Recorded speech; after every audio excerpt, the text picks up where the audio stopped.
And at that time, I was invited to decorate the walls of the garden court of the Institute. I needed a subject vital to Detroit. I had to see the factories, the machinery, the people. In this city, I found both the space and the proper place to paint the saga of man and machine, the story of the new race of the age of steel.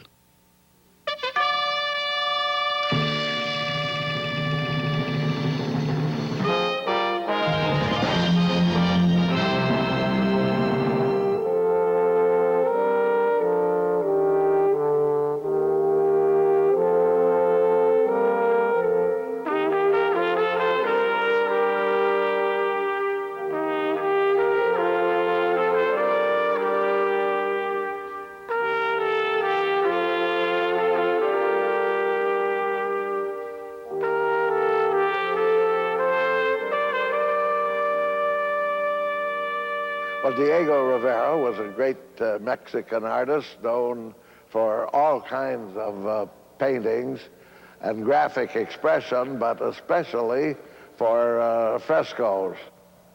In those times, we had a great German scholar, Dr. Wilhelm Valentiner, who was, well, just a very gracious, highly educated, very competent director, and it was Dr. Valentiner that conceived the idea that something major should be done for the museum and the public, and selected Diego Rivera as the best man to do the monumental piece of work which we see around us here, and went to his friend Insel Ford and asked Mr. Ford to pay for it. And Mr. Ford, generous as he always was, said, "I will." Rivera on occasion would get a driver and one or two assistants, and on occasion the Ford photographer, and we would visit the Rouge plant and go through several sections, which I found fascinating. We went to the Flint, Michigan General Motors plant, the foundry. Much of this material was recorded in brief notes, photographs for reference were made. The material was mulled over, and he worked the material into his final designs. What struck me from the very beginning was his prodigious erudition. He could talk on any subject. No matter what question came up, he always had an answer. Whether it was someplace in Africa or deep in Mexico or Europe, of course, where he had spent a lot of time. Diego Rivera came to Detroit and to Dearborn, where the Rouge plant is located, during a very difficult period.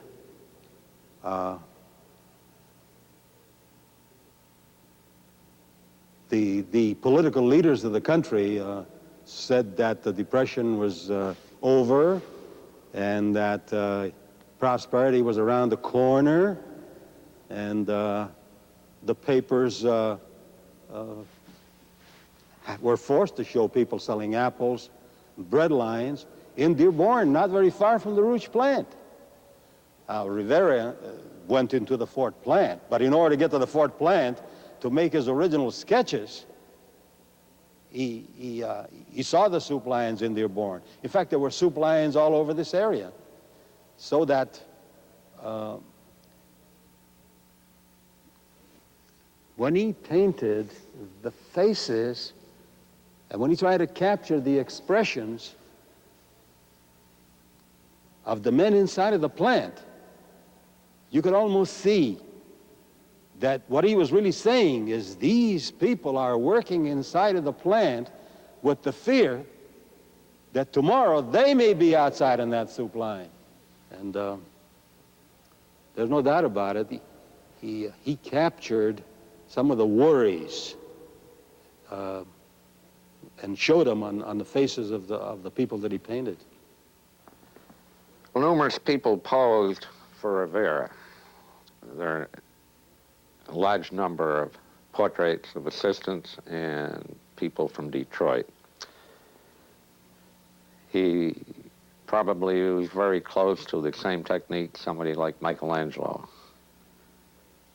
used in the Sistine Chapel. His assistants essentially were apprentices, learned their trade by doing. Now, this is a view of myself, rather a young man, 46 years ago, in the cold cellar of the Detroit Institute, getting the final coat of plaster in preparation. That was my job.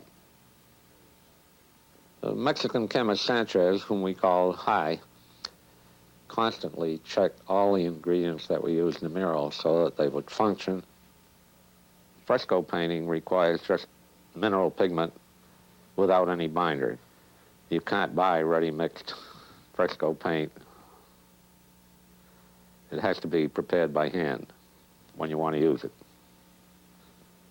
I don't think any of Rivera's pigments are ever going to change on this wall. They're going to be just the way he left them. Many times a complete black and white drawing with tonality was developed. Other times just a rough outline drawing, the general modeling being kept in mind by Diego. This drawing was hung on the wall, a sheet of inexpensive tracing paper put over it, and the outlines drawn and then perforated with the roulette wheel on a flat table. Makes holes through the paper. And the perforated paper being hung on the wall in position, the verticals being checked with a plumb line or ordinary plumb. When the paper is dabbed and the pigment falls through the holes and marks a powder outline onto the, next to the final coat is a rough plaster coat, the rough surface being useful in holding the final thin skim coat. You can visualize that with the fresh plaster put over the outline that's on a rough wall, there's no way of seeing what's under it. But the tracing paper can be matched top and bottom or left and right, so when the final pouncing is put on the final finished wall, all the lines join up perfectly. One of the things that High Sanchez used to do was measure the humidity to predict how many working hours there would be for each painting session. So that Rivera knew when he picked up the paintbrush that he had X number of hours to complete what he had in mind. Before the plaster was transformed to stone, Rivera had the craftsmanship to do this in a simple, unruffled, very hard-working, concentrated, extremely concentrated, hard work. Rivera had to know ahead of time where he's going or he couldn't have done it. The palette Rivera favored was a ordinary baking pie plate or a soup dish that you'd find in a cheap cafeteria, a white porcelain enamel dish. Rivera, of course, realizing that his underpainting being done black and white, if he painted that in the daytime, it would be evening before he could apply color. Not wishing to work with tungsten light, he would start work usually about midnight. And he would spend the rest of the hours of the morning till daylight working in black and white underpainting. As daylight appeared, he would switch to color, and then the colors which he painted were the true colors as to be finally seen in the courtyard. The content of Rivera's work, what he was saying, reflects what he felt about the massive industrialization in the giant factories he visited. I think it was a novel experience for him. He indicated how he felt about it, but beyond that, there are involved and subtle complications which are not always explicit. I think he painted in symbolism indicating his belief in future wave of socialism. The compass rose pointing a little to the northeast over the pole, the Russian military star, the split skull, the struggle between life and death, overhanging the labor of the peasants in the undeveloped countries and the proletariat in the industrialized waterfront region. But basically, I think rather than being a full-fledged communist in his innermost gut feeling, that he evolved out of an agrarian revolution, that his feelings were with the peasantry and people he grew up with. I think the theoretical veneer that he adopted was superficial. I think a little longer in this country, he might have made a good capitalist. I was volunteer publicity director of the museum at the time when the controversy broke out, and some people, misguidedly, we all felt, wanted to whitewash the frescoes because they read into them things that we felt weren't there. That the vaccination panel was blasphemous because the baby has a halo, suggestion of one, that it reflected blasphemous degrading of the Holy Family. It was said that Diego Rivera himself was a communist and that he showed Detroit labor worn out and therefore presumably ground down by capitalism.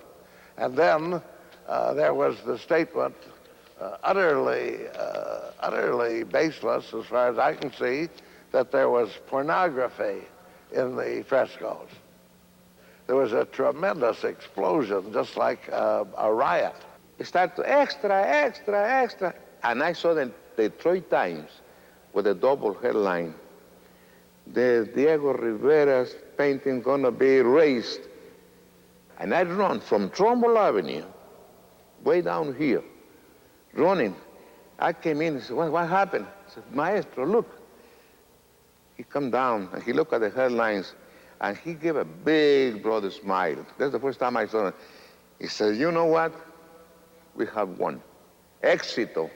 In Mexico, éxito in Spanish, we have won. I said, but they want to, I said, no, they don't erase them. They don't. Now, the people supposed to come over and see my work. Now, for the curiosity, they're going to come thousands of times. You're going to be 100 years old, and those paintings are going to be there yet. The People's Museum Association undertook the complete defense of the frescoes. Of course, art historians, the word came in that this is the property of art the world over. These murals belong to the world. They have a great future. Keep them.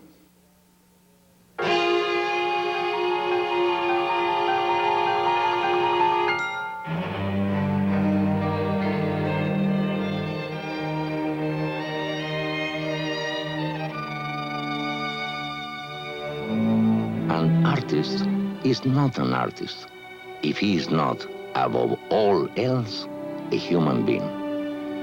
And he who is not with the people is against the people. I could not have done the work if any restrictions had been placed on me. I painted these walls out of my heart.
I was born in a mining town, and my first drawings were of machinery. And I love especially this city because industrial subjects were always the most loved by me. I find them as beautiful as the early Aztec or Mayan sculptures. On the east wall is a child, not an embryo, within the bulb of a plant, which sends its roots down into fertile soil in the hollow bed of an ancient lake. On either side, steel plowshares symbolize man's first industrial activity, bringing forth from the soil agricultural products represented by two female figures.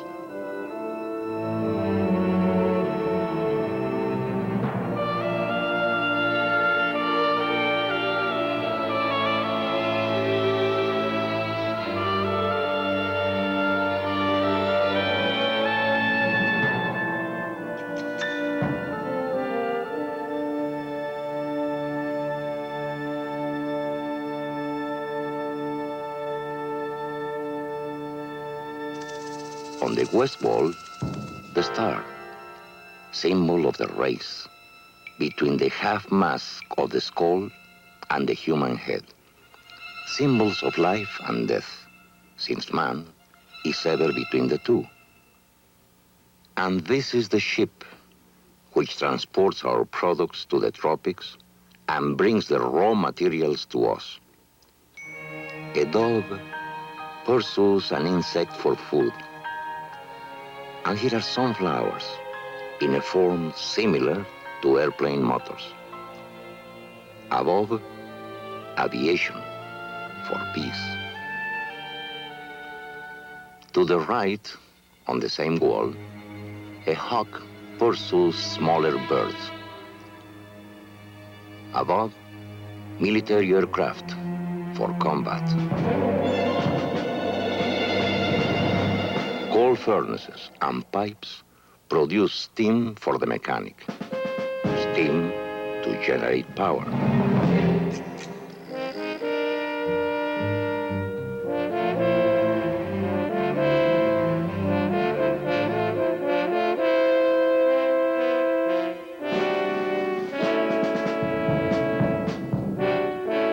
The inventor develops turbines to transform steam into electricity.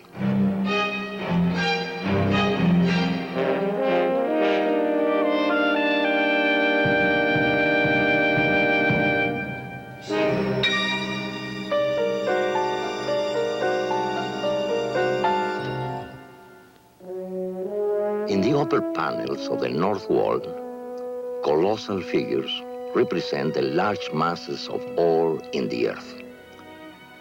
The red race, the American Indian, portrays iron. The black race, cord, elements used in the making of steel. Beneath them, I have placed their characteristic geological strata and crystallizations. And the great hands that reach up are the hands of the miners, taking the hard metals out of the earth on either side of a volcanic cone. Under the cone, in the large panel, is the blast furnace, the industrial equivalent of the volcano.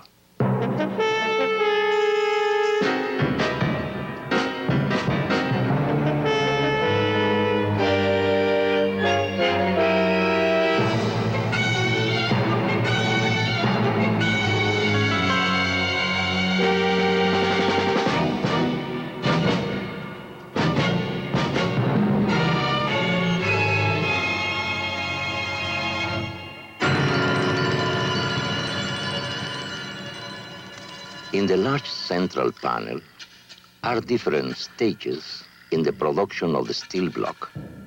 Stages separated from one another by the conveyors, with a serpentine movement of rails, chains, and wheels. In the lower portion are different operations performed by glass-enclosed precision machines and giant multiple drill presses. as beautiful as the masterpieces of the ancient art of pre-Columbian America. Today, rendered dynamic and productive by the creative genius of American engineers and by the stupendous creative effort of the workers from all races of the earth who make up the industrial population of Detroit. I always thought of Rivera as a Giotto-esque flat wall painter, and this concept came as a shock, and when I found it functioned, going through the factories and finding the back and forth motion of the machinery, the work of the individuals with their arms and hands, by recreating the in and out perspective here, he was actually able visually to bring a form of life to a static painting which was so like the movement in the factories. I was astounded and suddenly realized there are no rules in that. The visual qualities began to orchestrate, and there's no way you can describe it except by looking at the mural. The unity of all life is derived from the earth, and the constant cycle of destruction and construction is essential to all growth. Into this fight come the chemists and scientists in Detroit.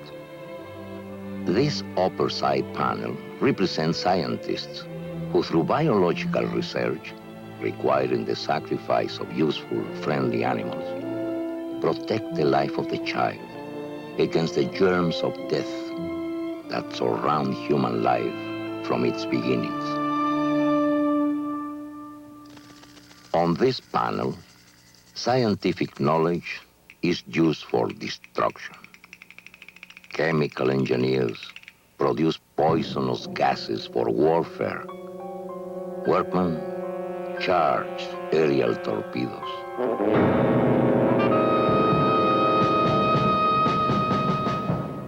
Across the bottom of this fresco and along the south wall, I painted small monochrome panels. These are events in the workers' day.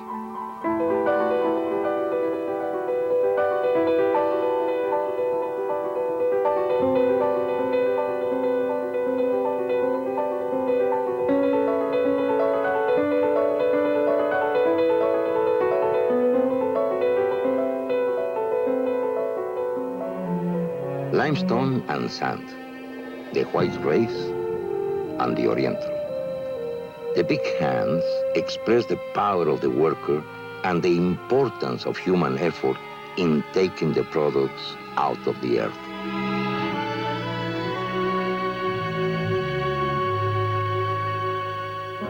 A director of the pharmaceutical industry. He reads from a large stone, presses buttons with his left hand, and with his right operates the keyboard of an adding machine, which stands on a radio cabinet of Gothic style. About him are telephone, microphone, televisor, and samples of drugs. In the background are workers seated around the table, sorting and dissecting animal glands for the extraction of medicines.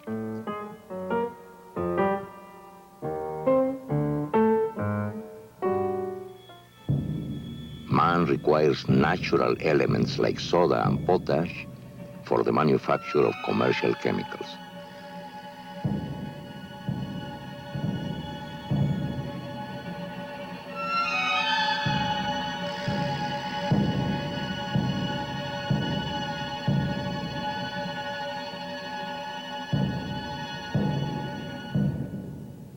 In the lower corner of the south wall are portraits of Mr. Ford and Dr. Valentiner. In the composition of this wall, the main currents come together in the midst of huge presses.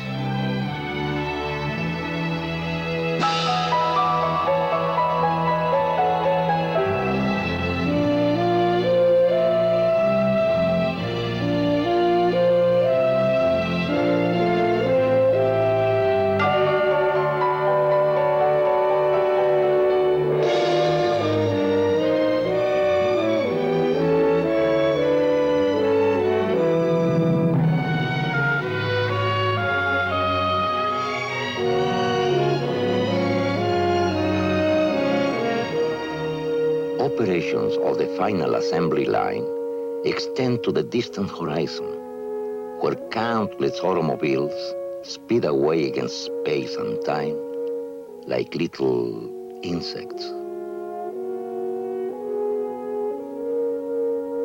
And I remember when later on we started to organize the union at Ford's. Many times we would come down here with delegations. And those people who lacked the words that would help them sign up workers into the union, all they needed to do was look at these walls, and they could see that these walls taught them. These walls inspired them, encouraged them to go forth and do their job. And there's no doubt about it that the murals of Diego Rivera were an educational inspiration. 8 months of painting, and I am pleased. For me, these images are realistic and abstract, plastic, dynamic, and everlasting. The whole fresco gives one the feeling of growth, of the birth of a new culture, a new race that this age of steel is creating here in America.